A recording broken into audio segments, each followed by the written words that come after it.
When I was a kid, one of my favorite things to do was to run up to my mom with a bath towel in my hand and ask her to wrap it around my neck so that I could pretend to be Superman. One of my earliest memories, perhaps the earliest, is when I brought my toy Batmobile to kindergarten for show and tell. And one of my earliest developed hobbies was drawing and doodling. I also remember having to deal with a broken console or two and desperately hoping that my parents would get me another to replace it. And on the off chance that I didn't feel like spending every waking moment of my day playing video games, I remember exploring my house and my yard, trying to find and/or make my own fun. All this to say that The Awesome Adventures of Captain Spirit does a solid job of evoking a keen and poignant sense of childhood imagination and nostalgia, and, for a few brief moments, really made me want to be a kid again, before reminding me why perhaps I didn't actually want that. The game itself is apparently a prequel to the upcoming Life is Strange 2, but whereas the original Life is Strange harbored in supernatural teenage murder mystery melodrama, The Awesome Adventures of Captain Spirit focuses on adolescent escapism. Well, mostly adolescent escapism. You play as Chris Erickson, a 9-year-old boy with a charmingly active imagination and a superhero alter ego, the titular Captain Spirit. When I started the game, I was immediately intrigued by the design of Chris's room, and the amount of things to interact with. When Chris declares, "Hello, Saturday morning. I can do anything I want today," I wanted nothing more than to let him do just that. I wanted to scrutinize the collection of comic book posters on the wall. I wanted to get a closer, longer look at his drawings. I wanted to see him play with his toys. I wanted to see him have fun, and I wanted to have fun vicariously through him, and I thought I would have plenty of time to do that until I heard this. Chris, breakfast. That is Chris's dad, Charles, and when I heard his voice I froze up because as I had inadvertently spoiled for myself by daring to look at Twitter, Charles is an abuser of both alcohol but also, more tragically, his son. When Charles called for Chris, for me, I didn't respond. One, because I wasn't done checking out everything in Chris's room, but also because I feared what I'd witness should I subject him to what I presumed to be a neglectful parent. So I waited, and waited, and waited, essentially ignoring Charles until I couldn't anymore, and being starkly reminded that as a child, your time and agency are never really your own. When it came to meeting Chris's dad, on some level I was expecting the worst, and while the knowledge that he was an abuser was obviously a part of that, a fair bit of my hesitation was born of the fact that games are kind of obsessed with broken men and emotionally stunted father figures. In her 2013 essay, The Dadification of Video Games, Maddie Bryce uses BioShock Infinite and The Last of Us to briefly explore how game developers have attempted to use women and children as props in an attempt to give male characters a false sense of depth, often depicting their neglectful, toxic, and violent paternalism as a sort of moral ambiguity in more often than not tone-deaf attempts to be compelling or meaningful. With that critique in mind, I thought of two digital depictions of fatherhood that made me uneasy for similar reasons. One intentionally extreme, but so wildly over the top and unrestrained as to be offensive, and a clear sign of its creator's ineptitude, and the other just kind of hollow and disappointing. Because I had been let down by both of these depictions, I was pleasantly surprised, I guess, to find that Dontnod managed to paint a portrait of an abusive father figure without turning him into a distractingly unbelievable cartoon, or unintentionally glossing over or justifying his obviously reprehensible actions. Outside of one or two gray area incidents, I can't speak to any significant personal experience with an abusive parent. But on some level, I imagine it's hard to completely disregard one's most nascent feelings of affection or loyalty to one, even if only due to society's overbearing insistence on the importance of familial bonds over all others. In any case, Chris clearly cares for his dad, even after being on the receiving end of his violence.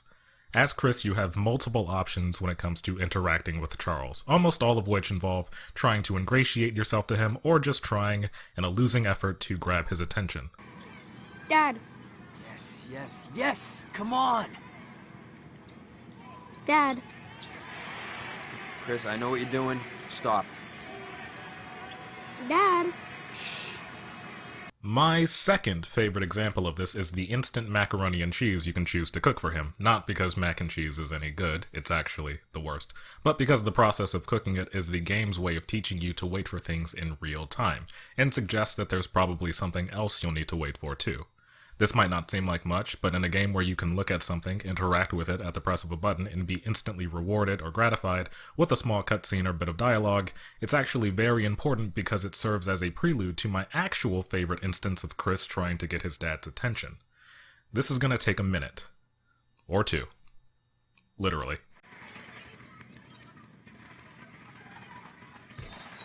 No! Stop all that piece of shit! You suck!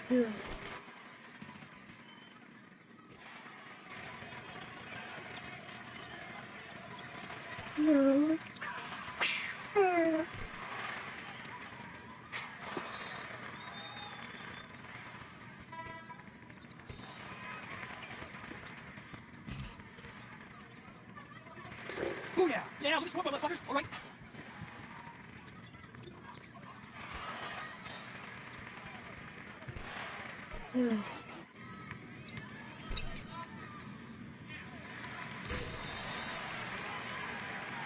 I think we might actually win this one. What do you think? Oh, yeah. We're gonna beat him. Yeah, we better. This season has been a disaster. Bad coach, bad moves, bad attitude. Are the players good? Oh yeah, most of them anyways. They need to trade Matthews though. But even good players need a great coach. Like a team needs a captain. You got it. Hey, Chris, you know you can sit down here next to me.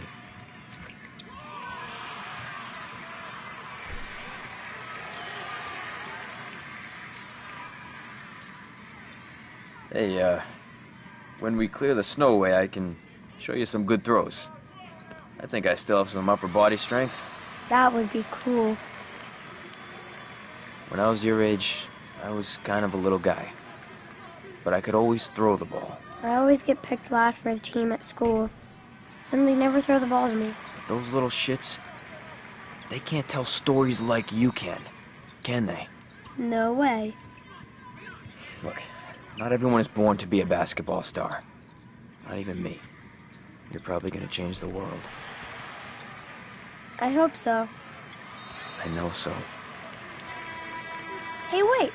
Look at that. Are you telling me to be quiet? Yes.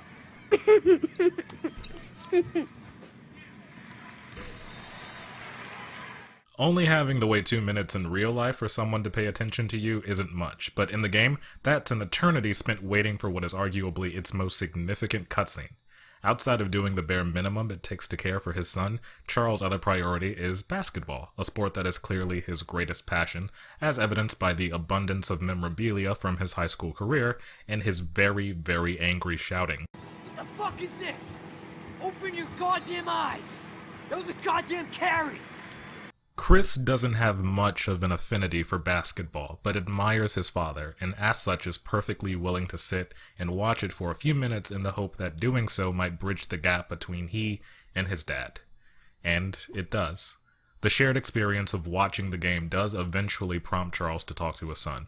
For a moment, the distance between them is quite literally closed as Chris is invited to sit at his father's feet, and in this scene you can see how decent of a parent Charles could be were it not for his shortcomings, like his overdependence on alcohol,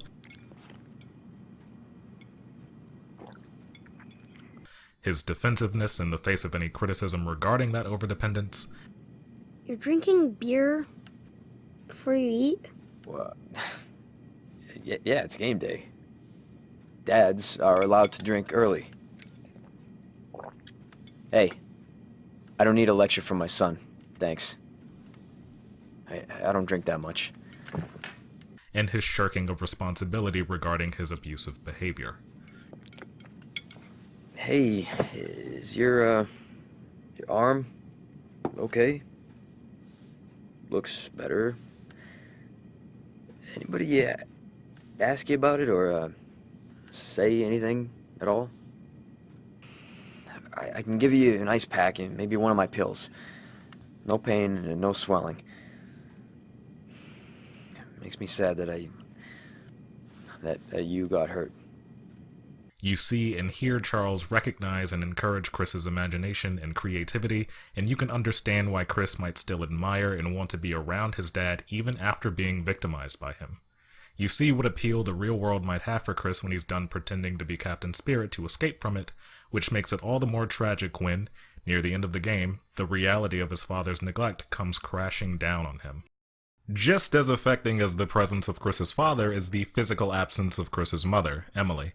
It's heavily suggested, and confirmed if you look at enough notes, that she is deceased, and when examining the theme of escapism in the game, it's only natural to compare how Chris deals with her death in contrast to his father. When it comes to Charles, his dependence on alcohol is obviously a destructive coping mechanism.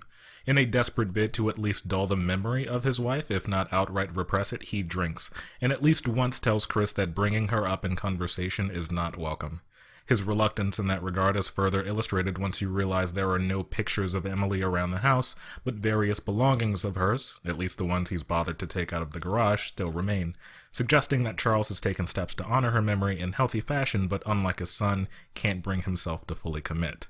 Chris, on the other hand, readily brings up his mother both in conversation and his own mental observations. He's also inherited her penchant for art and making stories, with Emily herself being a cartoonist, and Chris showing a talent for drawing at the beginning of the game when he's sketching Captain Spirit's outfit. Speaking of which, Captain Spirit is important, not just because the game is named after him, but because he's the central figure through which we are introduced to Chris's imaginary landscape. Taking on a superhero persona is a common power fantasy for children, and in Chris's case, allows him to handle personal struggles that range from simple, like finding the courage to turn off the water heater, to the deeply personal and affecting, like reconciling with his mother's death. It's through this lens that we bear witness to the game's most remarkable visuals and sequences, several of which involve Chris attempting to overcome a trial of some kind. Firstly, there's the aforementioned water heater, which in Chris's mind takes on the form of a monster called Water Eater. Clever. Secondly, there's the junk pile in the Ericksons' front yard, which, in TARDIS-esque fashion, is much larger on the inside than it is on the outside. Navigating what he calls the Maze of Doom is an ostensibly dangerous endeavor, but Chris manages to make it to the end, and is rewarded with a stash of items relating to his mother, including pictures of her and comics she made. The sense of nostalgia is understandably enough to bring Chris to tears. Finally, Chris travels to the planet of Captain Spirit's arch-nemesis, Mandroid. A trepidatious walk to the only point of interest on the planet reveals the intersection where Chris's mother was killed during a hit-and-run car accident. All the while, Mandroid repeatedly taunts Chris before sapping the oxygen from his lungs. The last image we see is a close-up of the street signs that make up the intersection, revealing to the player that Mandroid is a combination of Asteroid Drive and Mantis Street. Chris blacks out, only to wake up in his yard and state, You will pay for what you did, Mantroid. I swear. It's important to note that Mandroid is only one of several villains in Captain Spirit's rogues gallery, alongside Snowmancer, Noctarius, and the Sharkstinger. Unlike these villains, however, Mandroid doesn't actually have a physical form, and is also the only one encountered in Chris's imagination. Most importantly, however, Mandroid is never actually defeated.